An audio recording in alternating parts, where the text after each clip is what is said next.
Bonjour à tous, j'espère que vous allez bien. Une nouvelle interview ce soir avec Hélène. Bonjour, bonsoir Hélène. Alors je dis bonjour, bonsoir parce qu'on enregistre en journée, ça sera passé en soirée. Mais voilà, et puis en même temps, les personnes qui passent le verront peut-être en journée, en soirée, on ne sait pas en fait, Inch'Allah comme on dit. Donc enchantée, merci beaucoup Hélène d'être là, présente. Bonjour Bénédicte, Et merci de me bonjour. recevoir dans ce beau studio et dans ce live. Merci, merci. Alors, avant de commencer de te laisser la parole, je vais refaire un petit peu le pourquoi du comment de ces interviews. Donc, ces interviews, il y en a eu déjà plus d'une cinquantaine. L'objectif, c'est qu'il y en ait 108. Interviewer 108 femmes pour qu'elles viennent parler de leurs rêves. Alors, mais pas les petits rêves, les rêves qui leur tiennent à cœur, quelque chose qui donne sens à leur vie. 108 femmes qui répondent à cet appel-là. Pourquoi 108? Parce que 108, c'est Virginie Lhuillier, dit Virginie Fleur de Vie de son nom professionnel, qui m'a dit 108, parce qu'au départ, moi, je voulais interviewer 100 femmes, elle me dit 108, c'est l'union du masculin et du féminin. Et j'ai adoré cette idée. Et donc, comment dire, une femme qui vient réaliser son rêve, elle se met dans son mode yin en réceptionnant, en réceptivité pour recevoir la pensée, l'idée qui la traverse et dire waouh, ce truc-là, il me fait kiffer. Et puis elle le mature dans son ventre, telle une maman, et puis petit à petit, eh ben, elle le laisse sortir. On va dire, elle l'expulse, comme on dit. Et puis là, c'est le mode yang dans la femme qui se met en action pour communiquer, pour trouver des actions qui sont adéquates pour la réalisation de ce rêve et pour l'ancrer davantage dans la matière. Voilà le pourquoi du comment. Donc, je lance un appel. Si toi, tu es une femme et que tu sens l'appel de répondre à ce projet qui m'est arrivé, voilà, moi j'ai réceptionné, je le mets en action. Et puis, il prend de l'ampleur. Donc, si tu es une femme et que tu as envie de participer, ben, tu viens faire toc-toc du côté de chez moi, je t'ouvre la porte et on prépare tout ça et on fait une interview comme aujourd'hui avec Hélène. En ce moment, il y a aussi un blog qui est en train de se mettre en place, un peu comme une maison pour rassembler toutes ces interventions. Et puis pour celles et ceux qui ont envie de me soutenir dans ce projet, eh ben, j'ai créé une cagnotte pour, ben voilà, ça a des frais, ça demande de l'énergie. Et donc, voilà, ceux qui ont envie qui trouvent que ce projet est intéressant et peut-être même plus qu'intéressant, pour notre monde, parce que c'est une pierre à l'édifice, je dirais. Comment les femmes vont enfin assumer pleinement leur lumière, oser se montrer. Et je dirais que ces interviews contribuent à ça, en tout cas, à l'évolution de ce monde en ce moment. Petit à petit, comment on peut équilibrer le yin et le yang. Voilà pour ma partie. Je vais laisser maintenant la parole à Hélène qui va d'abord nous dire, mais qui es-tu donc, Hélène? Comment veux-tu te présenter au monde? Alors, il y en a qui te connaissent, d'autres pas. Donc, ça serait pour ceux qui ne te connaissent pas, que peut-être ceux qui te connaissent te verront peut-être sous un nouvel angle. Je te Oui, laisse la parole. absolument, c'est possible. Merci Bénédicte, oui. Alors voilà, je m'appelle Hélène, j'ai 41 ans. Je suis la maman de deux enfants. Et eh bien, j'ai réalisé il y a peu mon rêve. Ce rêve que j'avais dans ma tête, dans mon corps, dans mon cœur, un peu partout depuis une petite dizaine d'années. Je dirais exactement 8 ans depuis la naissance de ma première fille. Ce rêve, c'était celui d'entreprendre, en tout cas de servir le monde différemment et de servir le monde, la féminité surtout, la puissance féminine par la thérapie, par la résilience et par l'accompagnement. Et en fait, pourquoi je dis depuis 8 ans? Parce qu'en fait, la naissance de ma première fille, ça a été une révélation. Je pense vraiment quelque chose qui a profondément changé ma vie, ma vision du monde et mon ressenti à l'intérieur de moi. Hmm. J'ai senti toutes les cellules de mon corps se transformer, j'ai senti mon énergie se transformer, j'ai même senti mon odeur corporelle se transformer, tout a changé dans ma vie. Et j'ai senti que je passais à quelque chose d'autre. Et au fond de moi, il y a eu quelque chose à ce moment-là qui m'a dit, Ta place n'est pas là où tu es. J'étais dans un grand groupe et ça résonnait pas du tout. Ça résonnait pas du tout. Je me sentais absolument pas à ma place et j'étais pas heureuse en fait. Et je savais pas comment sortir de ça. Je savais pas comment sortir de cette forme de prison dorée où finalement tout va bien, euh, bien, je mets des guillemets, mais où en fait à l'intérieur ça va pas. Et voilà, les choses ont pris du temps. Et puis après, j'ai eu la naissance de ma seconde fille quelques années après. Et là, ça a été une explosion où là, je me suis vraiment dit, il faut que je fasse quelque chose de cette envie-là, en fait. Et je savais pas du tout comment le matérialiser. Et donc, j'ai continué. Et puis, des événements sont arrivés dans ma vie complètement inattendus qui ont rebattu entièrement les cartes de ma vie et qui m'ont mise dans un down total pendant assez longtemps. Il a fallu que je me relève de cette épreuve très, très, très lourde. Et puis, au travers d'un vrai travail sur moi, au travers d'une forme de résilience, mais quotidienne, à chaque seconde, en fait, où je devais faire le choix d'être ce que j'avais envie d'être et pas d'être ce que j'étais maintenant, en fait, dans la souffrance et dans le tunnel tout noir. Et puis, et là, je me suis dit, voilà, il y a quelques années, c'est ça que j'ai envie de faire, c'est servir autrement et puis trouver ma place, trouver du sens à ce que je fais et me réaliser moi en tant que femme. Arrêter de répondre à des dictats, des obligations, des je dois être, il faut être comme ça. Voilà.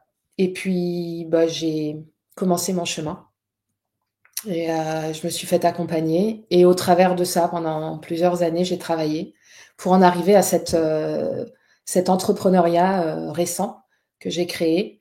Donc, j'ai tout lâché pour créer ça. Et donc, je vis mon rêve aujourd'hui. Alors, c'est du challenge, hein, mais je vis mon rêve. Voilà. Super. Merci beaucoup pour ta présentation d'une grande richesse. Il y a plein de questions qui sont arrivées, tu vois. Il y a eu plein d'effets miroirs aussi. Donc, je trouve ça c'est intéressant parce que le fait de te présenter comme ça, eh ben, il y a peut-être toi, la femme qui passe là, qui va entendre Hélène et qui va dire, waouh, je me reconnais dans cette femme. Et tiens, quel chemin elle a parcouru, comment elle a fait. Et peut-être que ça peut te donner des pistes, en tout cas, pour peut-être sur ton chemin à toi. Et le mot qui revient beaucoup, c'est le mot résilience. Mhm. Et donc là, j'aimerais vraiment qu'on aborde ce sujet aujourd'hui, si tu es d'accord, parce que j'ai l'impression que c'est vraiment ton fil conducteur. Et là, il y a une question quand même que je pose au niveau des rêves avant. C'est, ben, il y a des femmes qui ont toujours écouté leurs rêves, leurs aspirations, voilà. Je dirais que c'est la team des rêveuses accomplies depuis la naissance. Ouais. Il y a la team de celles qui sont rentrées un peu dans le moule et puis à un moment donné, il y a un événement, il me semble, mais tu me le confirmeras, que tu fais partie de cette team-là, de celle qui est plutôt de la team révélation, révélation à un moment donné de la vie. Et puis il y a une troisième team, c'est celle qui réalise leurs rêves mais qui s'en rend même pas compte. Moi, je serais plutôt de cette team-là, hein. J'ai réalisé plein de rêves, je m'en rendais pas compte et c'est parce qu'il a fallu que je mette de la conscience sur ce que je faisais pour dire ah mais j'ai réalisé ça, ah mais j'ai réalisé ça.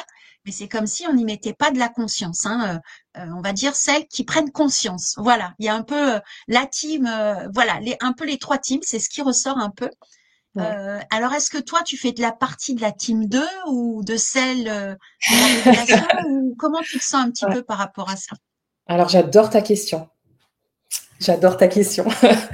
Moi, je fais plutôt partie de la team 2, même si j'ai réalisé plein de rêves dans ma vie. Déjà, j'ai mis au monde 2 enfants. Donc ça fait partie de mes rêves. Donc voilà. Mais clairement, je fais partie de la team 2. Pourquoi? Parce que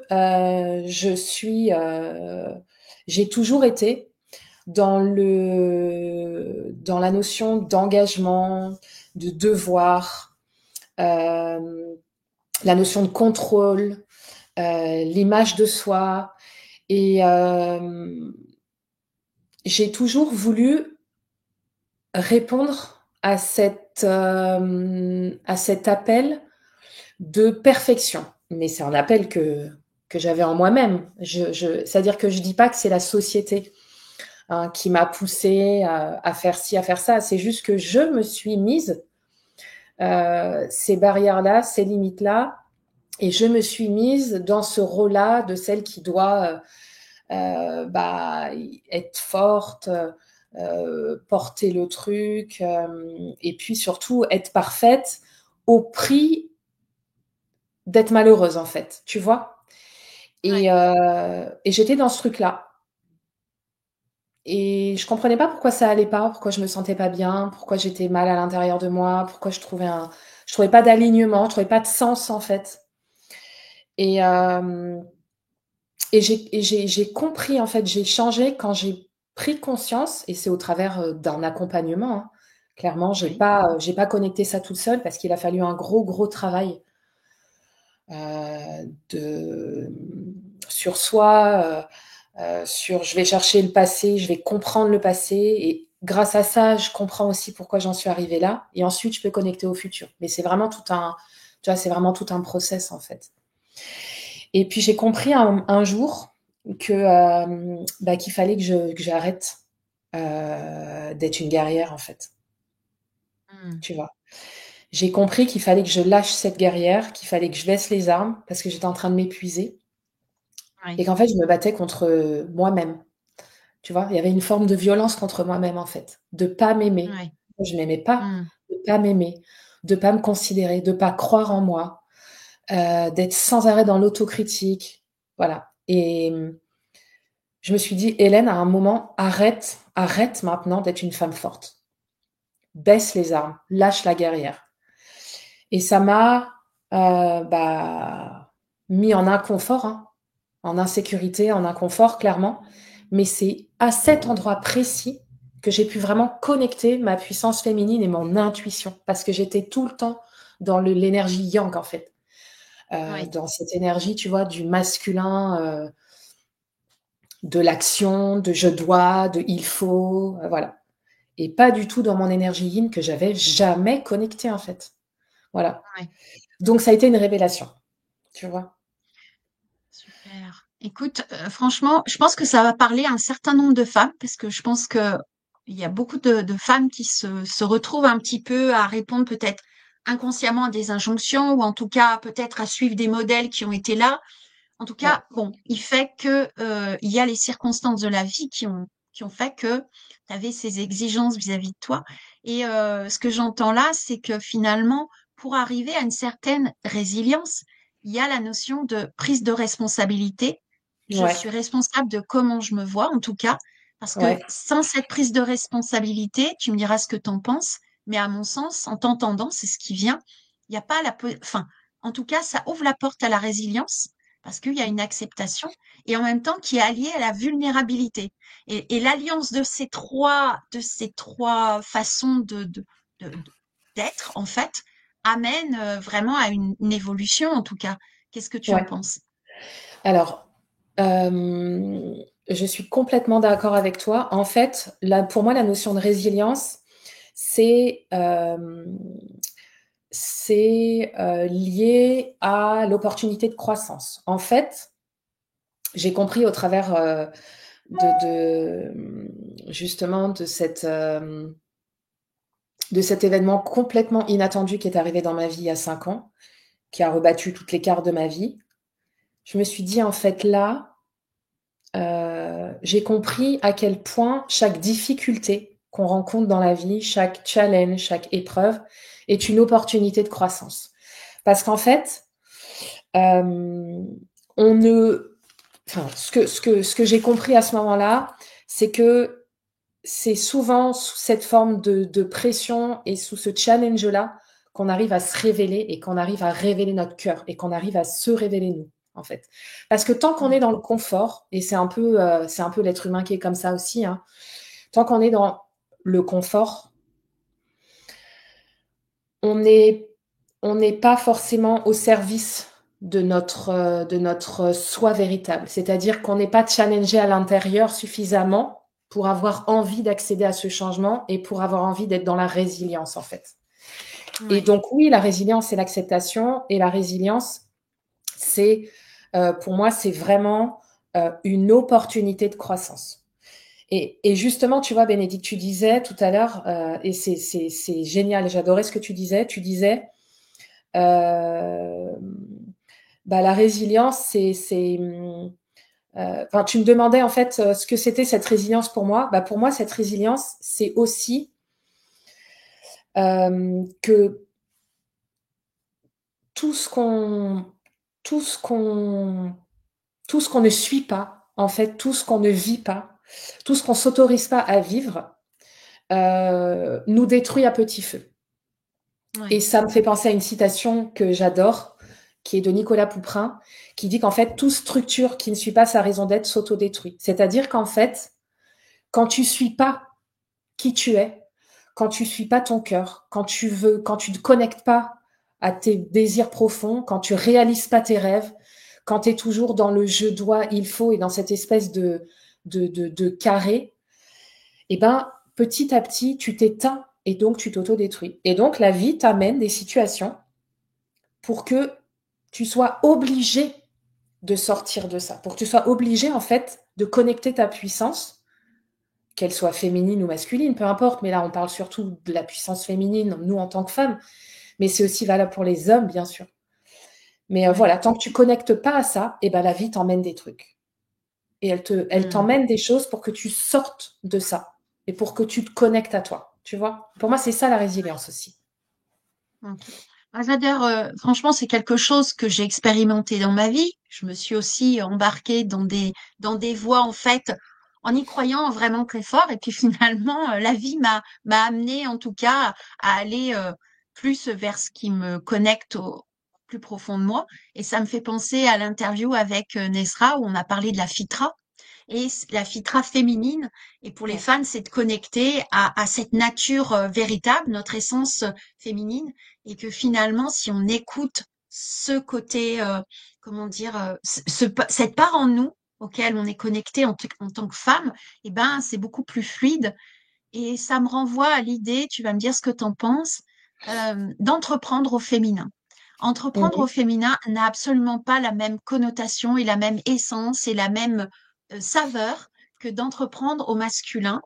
Mhm. Moi, je me suis aperçue avec mon expérience qu'entreprendre au féminin, on se laisse porter par des événements qui fait que ça nous amène là où on en est. Euh, Justement avec cette résilience qui, à mon goût, a un côté féminin, où en fait, on Mhm. se laisse porter et on abandonne ce qui n'a plus lieu d'être pour finalement arriver en se disant, ah, j'ai fait tout ça. Il n'y a pas Ouais. de vouloir, il y a, ah, je me suis laissé porter.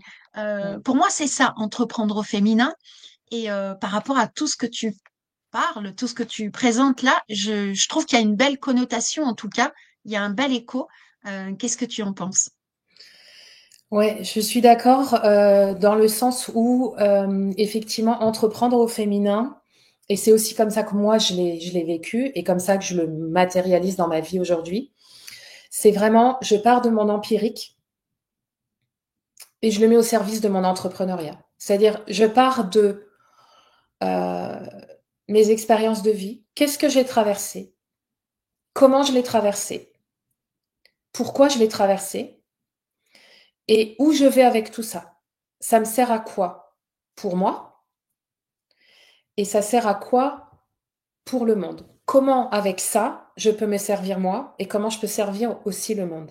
C'est-à-dire que c'est vraiment un chemin, un ensemble qui fait que ben, cette empirie, ce côté empirique-là, cette résilience, comment je la mets au service de mon entrepreneuriat et comment je me sers de ce que j'ai vécu et de ce que j'ai traversé pour créer quelque chose, en fait, pour accoucher de quelque chose. Tu prenais tout à l'heure la métaphore justement de l'accouchement, enfin tout ce process-là, c'est-à-dire je plante des graines,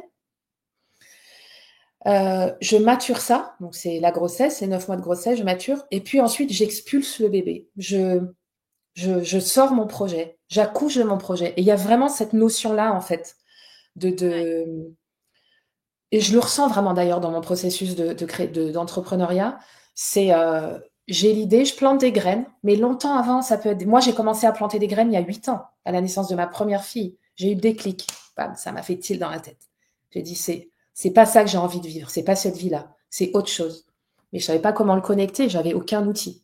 Et puis petit à petit, j'ai planté des graines, parfois involontaires, parfois volontaires.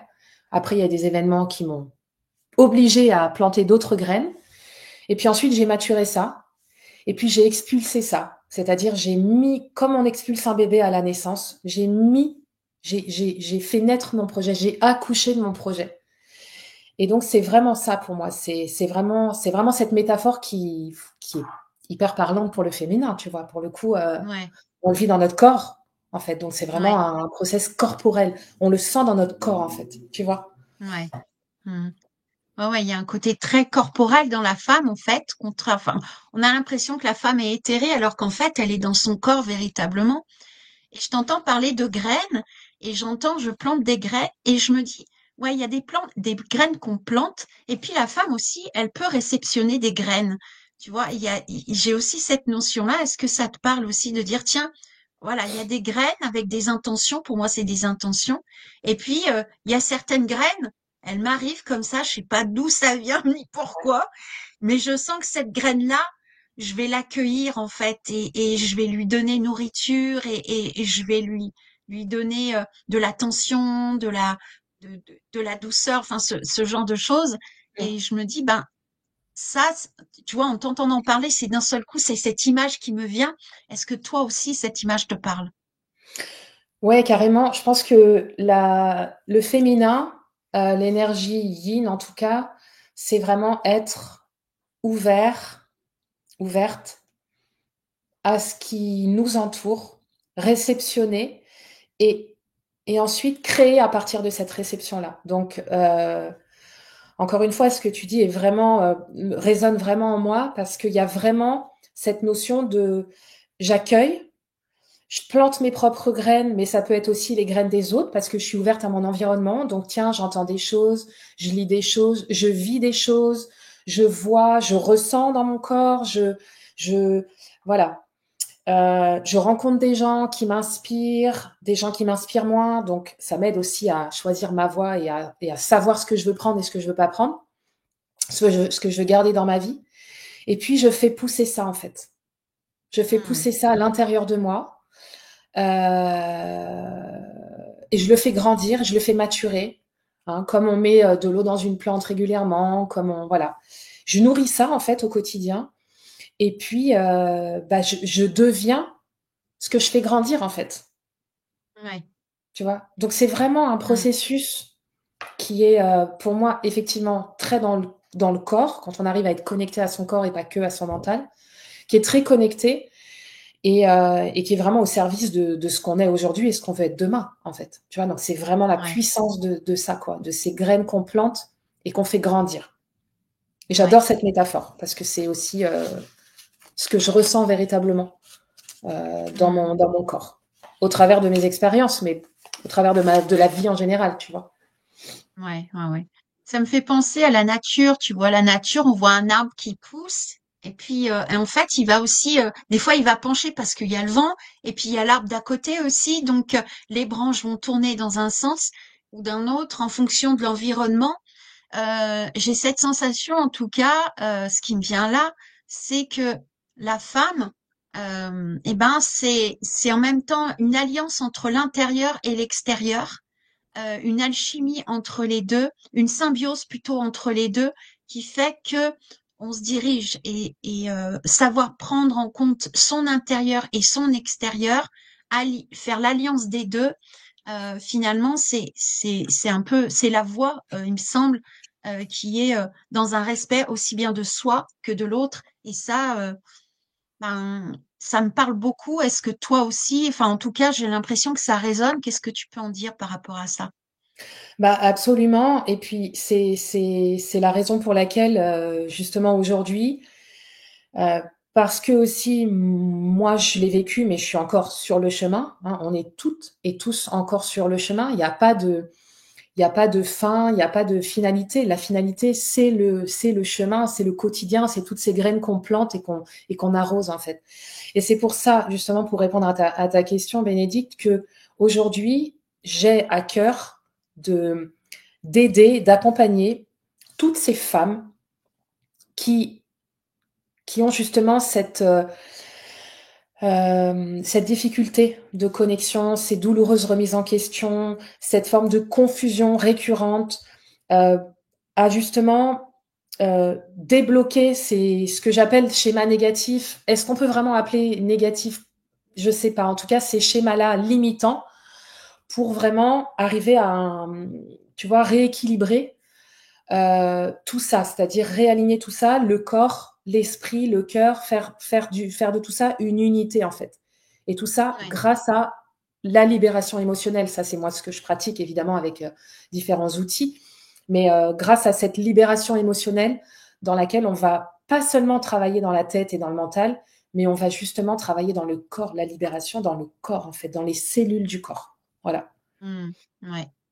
C'est Tu vrai que vois? les émotions sont dans le corps et en même temps, on est une société où on a été beaucoup coupé des émotions du Ouais. fait du yang, mais parce que le yang aussi a été, je veux dire, a été coupé de ses émotions parce que, ben, par rapport à l'histoire, ce qui s'est vécu, les combats qu'il y a dû avoir, donc il a fallu se couper, sinon c'était impossible de survivre à un moment donné.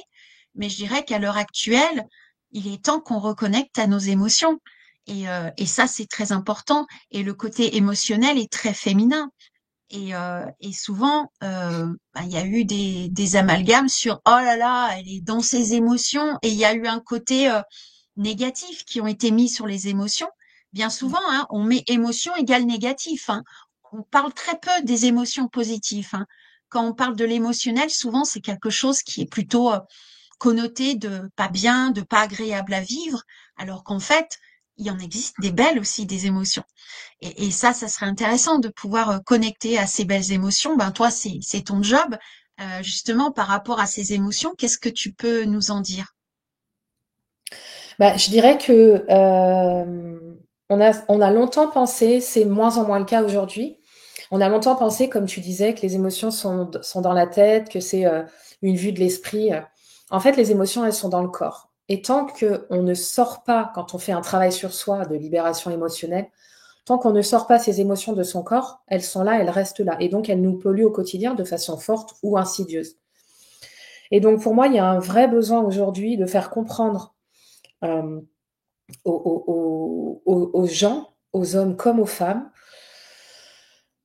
de la nécessité de sortir ces émotions de son corps pour s'en libérer. Et justement, ces émotions, et c'est tout l'objet de mon travail aujourd'hui, elles prennent plusieurs formes, elles ont plusieurs sources, tu vois. T'as les émotions qu'on a vécues dans notre vie, t'as les émotions qu'on a héritées, donc ça c'est ce qu'on vit au travers d'événements, qu'on a hérité des mémoires transgénérationnelles. Donc ça, c'est toutes les mémoires transgénérationnelles donc de nos ancêtres, de nos parents, grands-parents, etc. Tu as les mémoires intra-utérines, tu as des mémoires aussi karmiques pour certaines. Et donc, en fait, toutes ces mémoires-là, elles nous font vivre. Donc, parfois elles nous appartiennent pas totalement. Elles nous font vivre des émotions qui nous déstabilisent complètement et qui nous rendent la vie parfois extrêmement difficile, qui génère vraiment beaucoup, beaucoup de souffrance. Euh, et on ne sait pas d'où elles viennent, ces émotions. Parfois, on se dit, mais pourquoi je ressens ça? J'ai travaillé sur moi. Pourquoi je ressens encore ça? Tu vois, il y a toujours ce sentiment d'échec.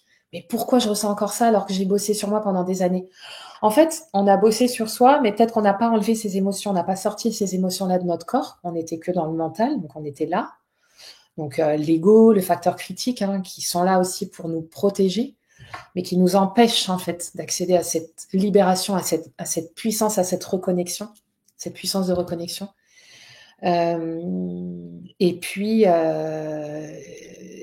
voilà, et puis tu as voilà toutes ces émotions qu'il faut expulser, enfin en tout cas connecter, ressentir, identifier et pouvoir libérer en fait. Voilà. Et ça c'est vraiment puissant parce que c'est comme c'est souvent les métaphores que je prends dans mes accompagnements et dans mes consultations.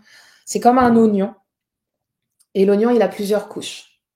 Et l'inconscient il va servir à chaque fois une couche. Donc on va enlever une couche.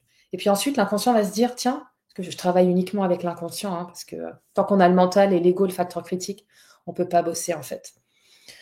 Et l'inconscient va dire tiens, on a enlevé une mémoire, ah bah j'en ai encore une autre. Ah, et puis en fait, il comprend qu'il va pouvoir se libérer. Donc en fait, il a envie de tout sortir, il a envie de tout libérer. Et donc on arrive souvent à des choses qui libèrent. On libère une couche, et puis une autre, et puis une autre, et encore une autre. Et en fait, c'est un travail qui est vraiment puissant parce qu'il va au cœur de ce qu'on est vraiment. Et c'est ça qui libère et qui, les gens se sentent vraiment tout neuf, en fait. Vraiment tout neuf. Ouais. Et ça, c'est vraiment extrêmement fort. Ouais. Mmh. En tout cas, on sent que tu es passionné par ce que tu fais, ce que tu as envie de Ouais. transmettre et c'est chouette. En plus, tu l'as expérimenté, donc il y a rien de tel que l'expérience pour en fait comprendre et l'intégrer et transmettre ensuite.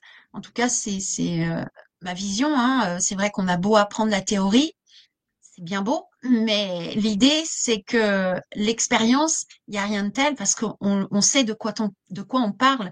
Et je Ouais. dirais que ton expérience de vie t'a permis ça. Toute cette résilience, en tout cas, t'a permis de connecter à des parts de toi qui étaient, on va dire, cristallisées. C'est un peu le terme qui me vient. Exactement. Ouais. Et de se laisser traverser, d'accueillir pleinement et d'arriver à cette graine plantée d'entrepreneuriat, de réaliser en tout cas un rêve qui était là. Et on sent qu'en tout cas, enfin, en tout cas, moi, je te sens bien dans ta place, tu vois, c'est hyper agréable à entendre et je trouve ça beau et ça donne un bel exemple, en tout cas, de montrer que finalement, même si on a des difficultés, des épreuves, des choses difficiles à vivre, eh ben, on peut les dépasser et ben, grâce à la résilience et en faire une force au bout du compte.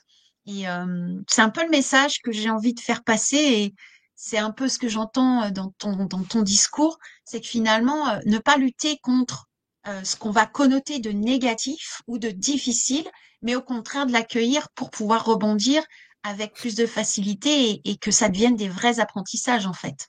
Ouais. Donc, qu'est-ce que Absolument. toi, tu aurais envie de dire aux femmes qui sont là, qui sont peut-être un peu dans la tourmente en ce moment, dans des difficultés, de dire, mais qu'est-ce que tu as envie de leur dire pour leur donner peut-être leur redonner du courage, de se dire que oui, il y a des moments qui sont pas évidents, on va pas se Mhm. mentir, Ouais. mais qu'en tout cas, comment on peut le prendre sous un angle que, waouh, en fait, ça peut être un véritable levier pour évoluer. Euh, alors, je dirais que euh, quand on accepte de lâcher la lutte, c'est ce que je disais au tout début de notre échange, quand on baisse les armes, quand on lâche la guerrière, moi j'adore cette expression, arrête d'être une femme forte. En fait, c'est un peu... j'aime cette expression parce elle est cash et en fait, elle est un peu challengeante parce que effectivement, quand on vit des choses extrêmement difficiles dans ma vie, dans notre vie, d'ailleurs, voilà. Moi, j'ai vécu aussi, je dirais, notamment 2 traumas dans ma vie qui m'ont amené là où je suis aujourd'hui. Déjà, il n'y a rien que l'on vive que l'on ne puisse pas dépasser. Ça, c'est la première Mm. chose. Il n'y a rien que l'on reçoive de la vie, de l'univers, de la source, de ce qu'on veut, que l'on ne puisse pas dépasser. Et la deuxième chose que je voudrais dire, c'est que il y a effectivement cette notion-là de lâcher la guerrière.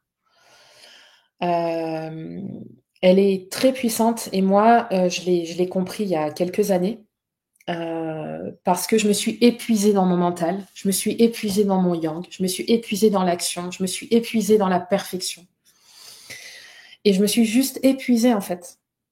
pour en arriver à un stade où, il y a 2 ans, je me suis dit: «Mais là, ce n'est plus possible. Mon corps ne peut plus. Mon corps me dit non. Mon corps me dit stop. Qu'est-ce que je fais aujourd'hui pour écouter ça?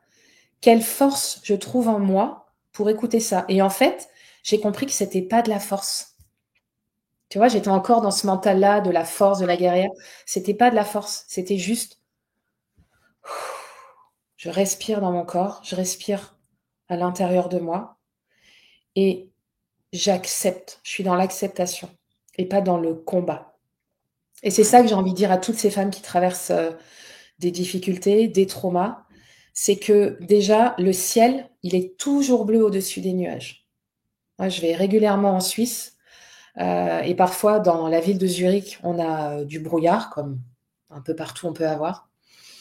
Et quand je prends ce téléphérique qui me monte en haut de la montagne, au-dessus des nuages, on a un ciel magnifique. Il fait beau. Le ciel est bleu, il fait chaud et le soleil est là. Et c'est cette métaphore que je veux partager aujourd'hui. Le ciel est toujours bleu au-dessus des nuages. Il faut juste accepter que la montée, justement, vers ce ciel bleu, elle soit difficile, mais c'est dans cette montée-là qu'on va travailler. C'est dans cette montée-là qu'on va se libérer de nos traumas, qu'on va se libérer de tout ce qui nous pèse, qu'on va vraiment pouvoir travailler sur nous, accepter, baisser les armes et chut, et ensuite on est au-dessus des nuages. Et là, on connecte avec effectivement cette puissance en fait. Mais le chemin est compliqué. Et c'est pour ça que ce chemin-là, il est important de le faire en étant accompagné. Parce qu'effectivement, quand on est seul, on ne peut pas vraiment prendre conscience et comprendre euh, tout ce qu'on a à l'intérieur de soi. En hypnose, on a toutes les ressources, bon, pas qu'en hypnose, mais en hypnose, on dit on a toutes les ressources à l'intérieur de soi, il faut juste aller les chercher. Et il y a plusieurs protocoles d'hypnose qui vont chercher ces ressources-là, hein, où le client, il va chercher ces ressources visuellement, il les voit, il les entend, il les ressent, elles sont là, et il les prend une par une, hein, il les met dans son sac, et il part avec son sac, et il part avec toutes ses ressources. Bah, j'adore cette métaphore, voilà. Et donc c'est ça que je veux partager à ces femmes. Super. Alors moi, ça me fait penser, j'aime bien l'idée de guide, tu sais, de guide de haute montagne. Un guide de haute montagne, avant, il a dû avoir un autre guide pour connaître le paysage et puis il a fait le Ouais, chemin. Et puis à ouais, son tour, eh ben, il peut guider des personnes en montrant, attention, là, il y a une faille, attention, là, on va prendre ce chemin-là parce que par rapport à votre condition physique, eh ben, c'est plus adapté. Donc, je dirais que c'est un petit peu le fait d'aller vers des personnes qui accompagnent, ben, c'est d'aller vers des guides qui connaissent déjà le terrain, qui ont déjà exploré et qui connaissent, ben, peut-être les endroits plus faciles en fait, au lieu de partir comme ça, avoir le bon matériel, avoir utilisé les bons outils et de les mettre à son service. En tout cas, c'est vrai que de se faire accompagner, eh ben c'est, je vais pas dire le contraire, hein, je fais partie de ces personnes qui accompagnent aussi et qui a été accompagnée. Hein, je me fais encore accompagner très régulièrement. On se fait accompagner, hein, et il n'y a pas de honte à ça. Et au contraire, ça nous permet d'avancer avec beaucoup plus de facilité. Et mm, puis le guide, je dirais, ou la guide ou l'accompagnante, peu importe, la coach, peu importe le mot qu'on va y mettre, est là un peu comme tiens, en fait, t'as vu là, pour donner des rappels. Oh, t'as vu le truc. Et notamment rappeler, t'as vu, il y a le ciel bleu au-dessus. Garde le cap sur le ciel ouais, bleu. Et ouais, puis, même si en ce moment, il y a une traversée, c'est comme le surf, en fait, apprendre à surfer sur ce qui est avec plus d'aisance. ouais. En Mais tout tu sais, cas, c'est ce qu'on oui, disait tout à l'heure. En fait, pour moi, et c'est aussi la métaphore du yin et du yang, c'est que l'un nourrit l'autre et l'autre nourrit l'un. C'est-à-dire, voilà, c'est un système de vase communicant. Mais ce que je dis souvent, c'est que c'est déjà là dans l'énergie, en fait. À partir du moment où tu connectes avec ça, avec ton toi euh, d'aujourd'hui, de demain, avec ce que tu veux être et pas avec ce que tu as été, quand tu connectes avec ça, c'est déjà dans l'énergie, puisque tu le visionnes déjà, tu l'incarnes déjà. Il faut juste ensuite le matérialiser, en fait, et l'incarner dans la matière. Ouais. Et c'est tout le travail qu'on peut faire soit avec soi, dans le cas d'un accompagnement, comme tu disais, avec un coach, un thérapeute, un accompagnant, peu importe le mot, mais c'est aller de ce point A au point B et comprendre véritablement que, eh bien, c'est déjà là dans l'énergie. Il faut juste maintenant l'incarner dans la matière et le vivre. Voilà. Et pour moi, c'est ça qui est important et c'est ce que j'ai à cœur aussi de transmettre, c'est ne pas simplement se focaliser sur la matière, mais comprendre que dans l'énergie, c'est déjà là et que c'est déjà un processus. Voilà. Tu vois, sans être obsédé par un but, le but ultime. Parce que quand on n'atteint pas ce but ultime exactement, eh ben on se sent un sentiment d'échec. Mais en fait, il n'y a pas d'échec puisque le chemin, en fait, le chemin, il est là, en fait. Le chemin, il nous amène à ça. Tu vois? Voilà. Ouais, c'est vrai. Dans un sens, je comprends ce que tu veux dire. Effectivement, on peut garder quand même en point de mire cet objectif pour garder la direction, en tout cas. Mais c'est vrai que c'est déjà d'apprécier ce qui se passe dans l'instant, être ici et maintenant, et comment dire, comment découvrir. En fait, moi j'aime bien l'idée de la détective.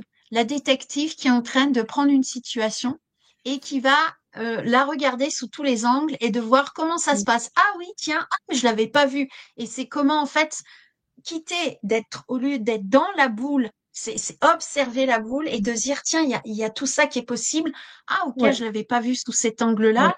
Et c'est vrai que ben le fait d'être soutenu, ça permet aussi parfois de quitter un point de vue dans lequel on était et que Mhm.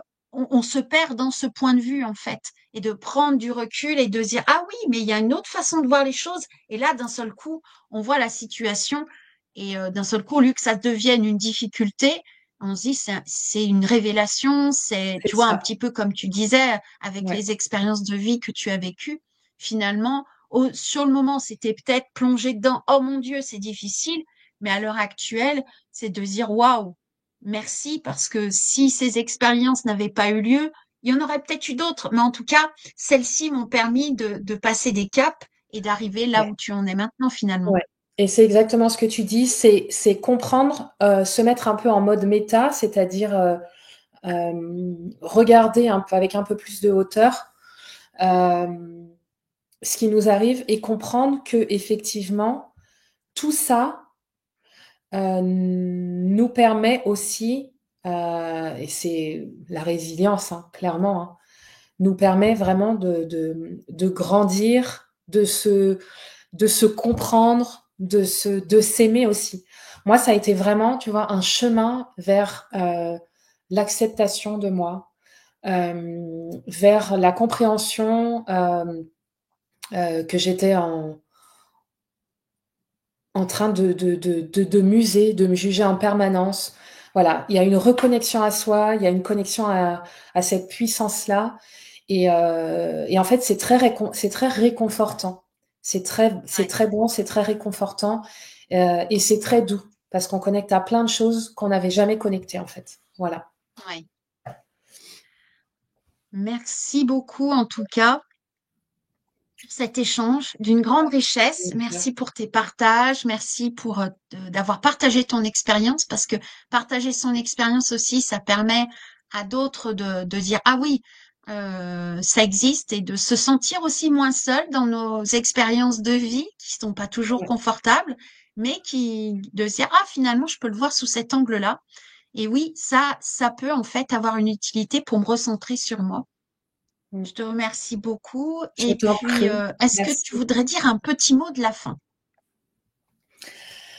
Ben, ce serait vraiment très très simplement de dire à toutes ces femmes qui vont nous entendre et qui nous écoutent, euh, de d'accepter d'être dans leur énergie justement de femmes, d'accepter qui elles sont, d'accepter aussi de voir à l'intérieur. tout ce qui peut grandir, toutes ces petites graines qu'elles peuvent arroser chaque jour. Et puis accueillir ce chemin-là, l'accueillir parce que s'il est là, c'est parce qu'on a plein de choses à comprendre, à vivre, à dépasser, et parce que ça nous rend vraiment plus plus connectée, plus forte, plus résiliente, et ça nous connecte à notre puissance parce qu'on est puissante. On est très puissante. C'est juste qu'on a mis tellement de couches sur cette puissance qu'on l'oublie, et parce qu'on est dans le faire et voilà, dans l'action permanente. Mais quand on se pose, qu'on respire et qu'on peut vraiment travailler en se connectant à soi, on trouve des choses merveilleuses. Donc voilà, gardez confiance en vous, ayez confiance en vous, aimez-vous, aimez-vous, et travaillez sur vous pour justement traverser ces chemins difficiles, traverser ces moments difficiles pour les dépasser, et pour sentir cette résilience à l'intérieur de votre corps. Voilà. Merci beaucoup. Et j'ai envie de le dire aussi, et connectez-vous aux autres femmes aussi. En se connectant ensemble, c'est aussi Ouais, comme ça qu'on avance, on se soutient, on est dans une sororité, une absolument. solidarité qui fait Ouais, qu'on s'accompagne de manière mutuelle et on se transmet des messages. Et voilà, c'est un peu revenir à ça. Et on en avait parlé notamment à l'interview avec Noéline. Je vous inviterai aussi à aller voir cette interview, à aller voir tous les interviews de ces femmes qui sont venues là, qui ont eu le courage, en tout cas, de venir exprimer leur point de ouais, vue, leur façon de voir les choses. Il y a tout un point en commun, en tout cas, il y a cette envie d'apporter quelque oui, chose aux femmes, cette envie, en fait, de dire aux femmes, allez les nénettes, on y est là, on est ensemble, ouais, et tout ce qu'on est en train de traverser, c'est parce qu'on est suffisamment forte pour pouvoir le vivre et ouais, qu'on va y arriver et qu'on est déjà arrivé quelque part, mais c'est l'idée, c'est de le révéler. Voilà, c'est plus l'idée de le ouais. révéler. Et j'adore ton Et terme de sororité. J'adore ce ouais, terme, il est très beau. Il est très fort parce qu'il parle de cette unité-là, de nous toutes individuellement et ensuite ensemble. Donc, ouais, cette sororité, pour moi, c'est cette unité-là. Donc, c'est très beau comme voilà. mot et comme concept. Ouais. Incarnons-le, Et dans cette idée-là, incarnons-le dans nos vies, incarnons-le voilà, dans nos vies. voilà. Et donc, Ouais, dans cette idée-là, venez participer aux interviews parce que vous contribuez aussi à ce tissage de ouais. sororité. Et Mm. c'est parce que on sera en sororité que les hommes pourront aussi, de leur côté, à changer de posture et voir que nous sommes là. Et c'est pas non plus de s'enfermer, hein. Il n'y a pas l'idée on est entre nanas. Non, non. C'est parce qu'on se soutient et d'un seul coup, les hommes à côté n'ont plus besoin de se mettre ni en sauveur, ni en bourreau. Ils vont se dire, waouh, les nénettes, elles, elles assurent les nénettes, quoi. Allez, les filles, on y va ensemble. Et d'un seul coup, on peut y aller tous ensemble. Donc, chaque chemin, il y a cette possibilité-là on se retrouve entre femmes et après, mais après, on se retrouve dans la mixité. Et parce qu'aussi à l'intérieur de nous, on a Ouais, équilibré notre féminin et notre masculin. Et c'est comme ça aussi, qu'on contribue à l'évolution de ce monde qui est en pleine transmutation, je dirais. ouais, absolument. Merci beaucoup en tout cas. Donc Merci voilà. Bénédicte pour ce moment délicieux passé ensemble. Eh ben C'était merci, très c'était agréable. un excellent moment. Et puis je vous rappelle qu'il y a une cagnotte si vous voulez me soutenir. Merci de participer pour que ce projet prenne encore plus d'ampleur et qu'il puisse être vu davantage, que toutes ces femmes puissent être vues davantage. Voilà, merci beaucoup. Je vous dis à bientôt pour une prochaine interview, pardon. Au revoir. À bientôt. Au revoir.